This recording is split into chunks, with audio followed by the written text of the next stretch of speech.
Welcome back. Hillary Clinton remains the runaway favorite to win the Democratic presidential nomination. But look at some numbers here. This wasn't her best week.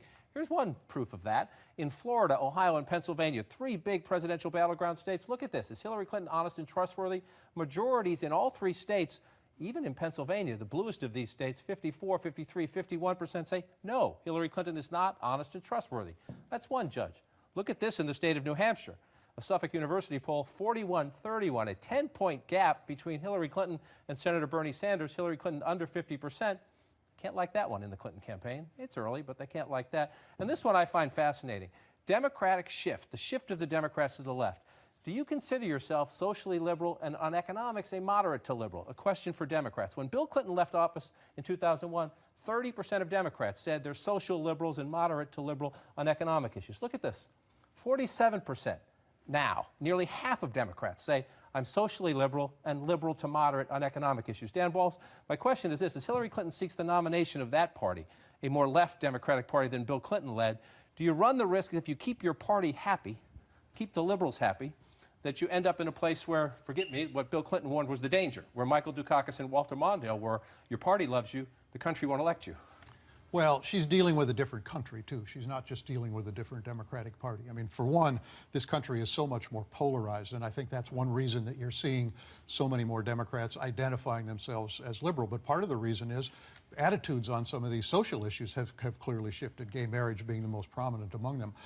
So far, everything we've seen from Secretary Clinton is that she is going to try to find a way to balance the entirety of the party and to preserve some option in the general election. I think she thinks on some of these social issues, you can be, what we say as far left and be within the mainstream of where American thought is. So I think at this point, she's probably on safe ground. She will speak in a populist way. We'll see whether the populist policies follow. Right, that's exactly right. I mean, she's been playing it extremely safe. The places where she's staked out ground on what we call the left are all things where the country is, the majority of the country, certainly the gettable voters for her are with her. Immigration, topics like that, gay marriage. On issues where there's some controversy both within the Democratic Party and within the country, she stayed silent. So that's trade, that's NSA, topics like that. So the question is where she ends up on things like regulating big banks, on really populist issues that her party wants to see her take a tough position.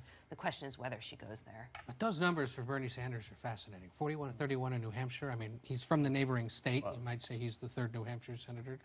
And look, 700 people showed up to see him in the middle of the morning in Las Vegas on Friday. He's not Celine Dion or Siegfried and Roy. I mean, this is a guy who, is somehow now... carry a tune? Well, but it's just fascinating that he continues to do this. We sat here a few weeks ago and suggested this might be cathartic.